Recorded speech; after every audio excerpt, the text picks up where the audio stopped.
Palagay ko dalawa ang tendency ng tao pag magre-response ka sa frustration eh. It's either um, iwan mo, abandon mo completely or abandon mo unconsciously.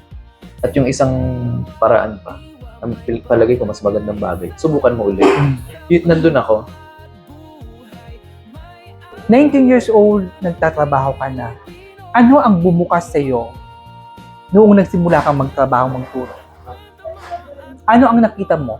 Ano ang unang pumasok sa isipan mo habang ikay nagsisimula ng magtrabaho? Marami, no? Pero unang-una, dahil nagtuturo ako, nakita ko yung pagtuturo bilang hindi siya one-way process from teacher to student. Mas nakita ko yung proseso ng pagtuturo bilang konversasyon. Parang pakikipag-usap. Pumapasok ako sa classroom na laging ang idea ko, nandito ko para makipag-usap. At the same time, na-realize ko, gusto ko yung tanong eh, na-realize ko na yung pagtuturo ko ay isang training din sa akin kung paano ko dapat makisalamuha doon sa eventually magiging audience ko sa pagpe-perform ko bilang singer-songwriter. Pareho yung idea ko sa pakikipag-usap. Kaya napaka particular ko doon sa poetika ng pagsusulat ko ng kanta na dapat meron akong gustong sabihin sa sinusulat ko. Kasi yung songwriting ko tsaka yung pagpe-perform ko, parang pagtuturo rin siya na meron akong gustong sabihin. Pakikipag-usap siya sa ibang tao. So, ganun ko siya nakikita. Pero itong pagkuha mo ba ng Bachelor of Secondary Education, ito ba ay nagmula sa sarili mong desisyon o base doon sa rekomendasyon ng magulang mo?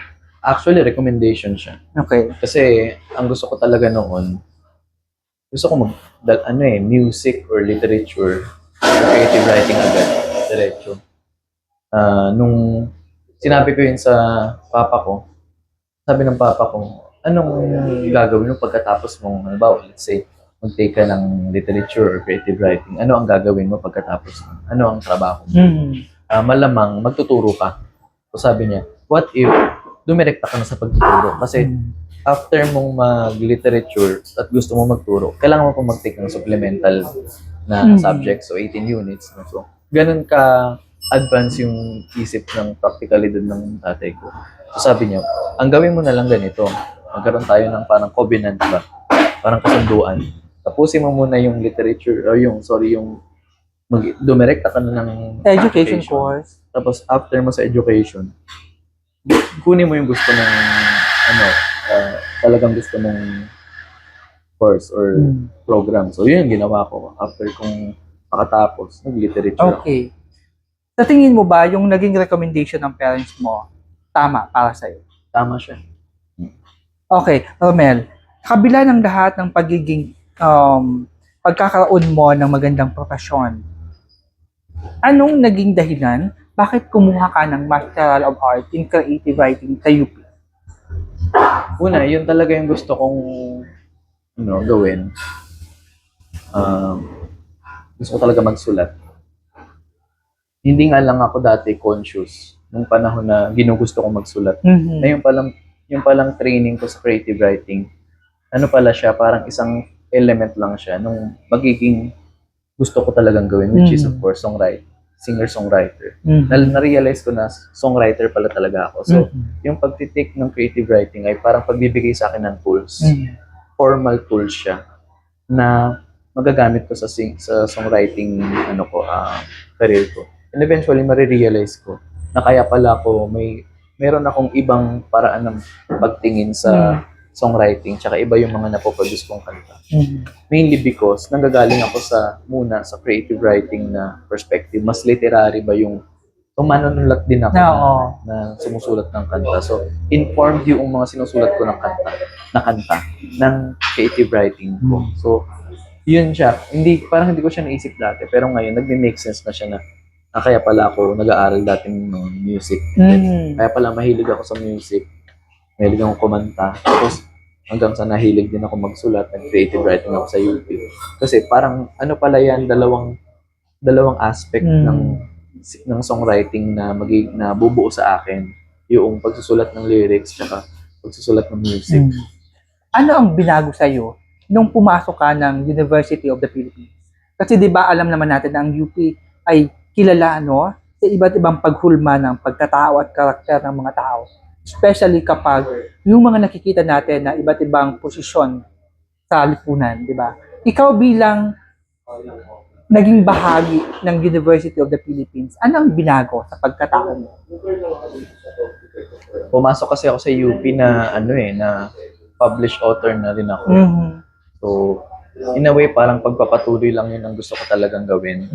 Pero ang isa sa mga striking sa akin, hindi ko alam, malamang nagpapabago yan kasi lahat naman ng experiences natin, in a way, nakakapagpabago sa sarili natin. Pero isa doon, yung nagkaroon ako ng perspective, ano na yung mga trend ngayon ang sinusulat, at least sa creative writing literary community.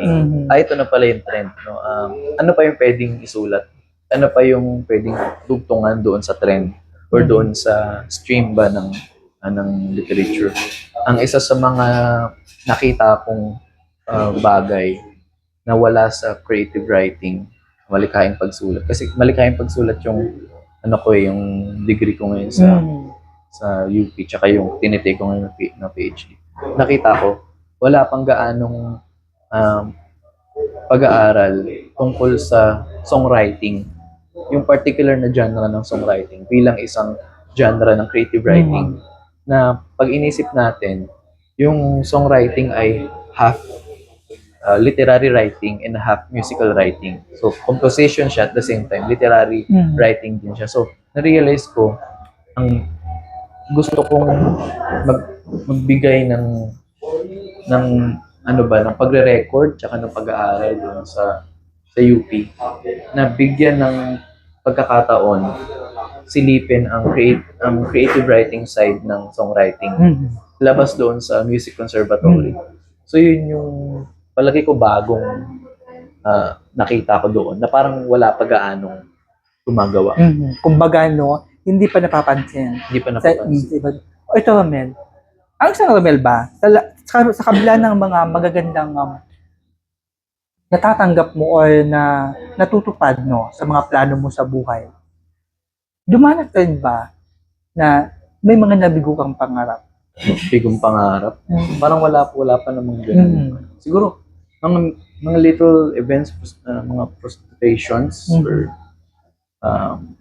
for instance, may mga na hindi ko nakikitang bigo kasi andito pa lang naman ako sa trying to share my gift. No? Parang since I'm still in the process of trying, hindi ko pa siya nakikita na bigo ka. Kasi, pero dumaraan ka doon sa frustration minsan. Laging may tension ng tsaka meron talagang frustration lagi. Pero palagi ko dalawa ang tendency ng tao pag magre-response ka sa frustration. It's either abandon mo completely or abandon mo unconsciously. At yung isang paraan pa, palagi ko mas magandang bagay, subukan mo ulit.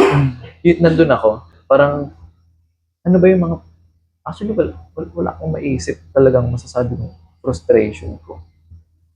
Kasi nagsusulat ako mainly para sa sarili ko . So, hindi ko muna iniisip na magugustuhan ba ng ibang tao to. Laging magustuhan ko ba muna to. Pagka naging fan muna ako ng sarili kong sinusulat, i-share ko kung magustuhan, okay. Nagkakataon naman na may mga nagkakagusto ng mga sinusulat ko. So, walang frustration doon in a sense na kung hindi nila magustuhan, gusto ko muna siya. Okay. So, walang kabiguan. Wala akong makita na talagang kabiguan. Kasi gusto mo siya. Kasi gusto ko siya. Yung punto na nagustuhan ko siya na sinulat ko, na yun parang achievement na sa akin. So, yung pagkagusto ng ibang tao sa sinulat ko, bonus na lang yun. So, kung hindi nila magustuhan, hindi yung frustration kasi nakikita ko na panalo na ako dun sa panahon pa lang na nakasulat ako ng gusto ko. Okay. Romel, bago tayo magpatuloy, Mga ka-Pilipino, pakinggan po natin no, ang pinakabago mong kanta na nilikha na napapakinggan din sa iba't ibang platform ngayon, yung Dahan-Dahan.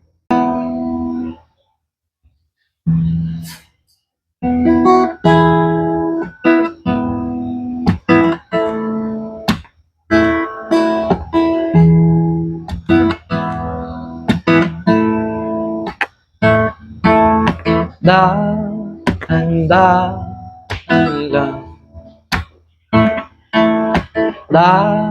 dahan-dahan lang.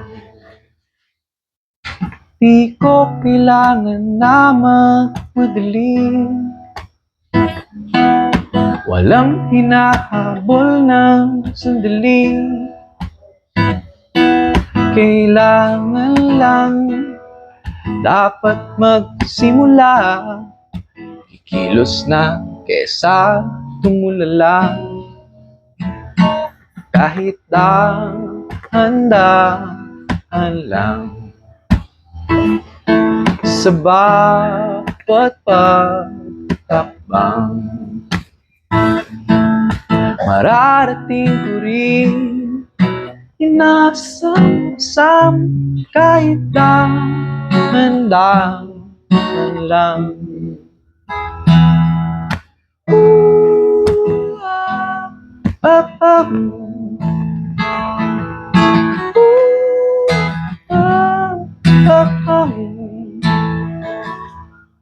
Sa dami nating nais puntahan, tuloy halos walang nararating. Kaya ngayon, kahit isa man lang, baka sakaling pwedeng tuparin. Kahit dahan-dahan lang. Lilipas ang araw, lahat ng bagay ay natatapos naman. Kahit dahan-dahan lang. Oh, oh. Dahan-dahan lang.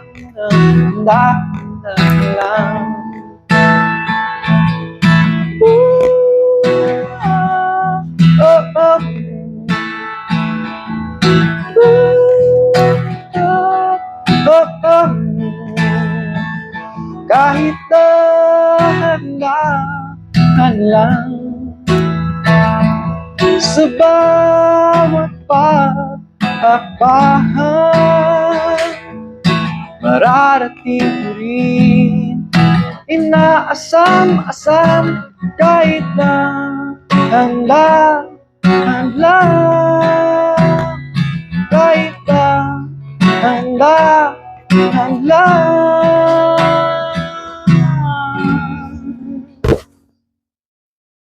Kahit dahan-dahan lang.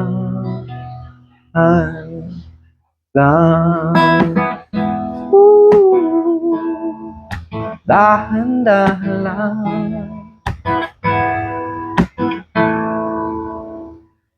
Kahit dahan-dahan lang ang aking paggalaw.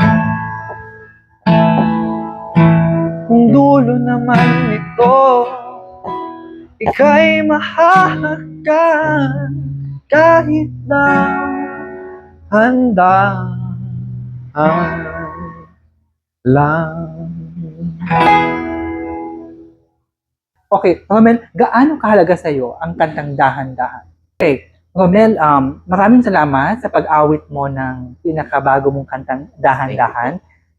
Gaano kahalaga ang kantang ito sa buhay mo? Kasi kanina nabanggit mo no, na hindi ka nakakaramdam ng mga frustration kapag alam mo sa sarili mo na naging masaya ka doon sa mga nagagawa mo. Yung dahan-dahan ay internal response ko doon sa karanasan sa paligid. Na yung paligid na yon, palagay ko nandoon na sa late stage capitalism. Dito nabubuhay na tayo sa late stage capitalism na lahat ng mga bagay sa paligid ay mabilis. So, napansin ko kasi nung mga bata naman kami, wala pa namang online shop, halimbawa.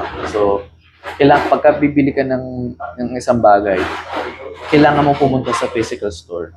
Ngayon, nung lumalaki kami, na-introduce na yung online shopping. So, yun ay isang marker ng mabilis na mga transaction sa paligid. So, lahat ng bagay makukuha na natin na mabilis. Lahat mabilis na rin, palagay ko pati yung buhay, ang bibilis na rin ngayon yung pagpunta mula sa isang spot papunta sa panibagong spot. Ang bilis na rin. Pwede ka na makabook ng Grab. Tapos, kung nagugutom ka, isang click lang, nandito na yung pagkain. So, mabilis lahat. So, pati yung kagustuhan ng tao na umangat sa lipunan, para siyang labanan ng pabilisan, ng pagkakamal ng kung ano yung maalwan na buhay na pantasya lang naman madalas. So, napansin ko yung ganun bilis, nagkakaroon ng luxury yung mga tao na kaya nilang afford nila magdahan-dahan.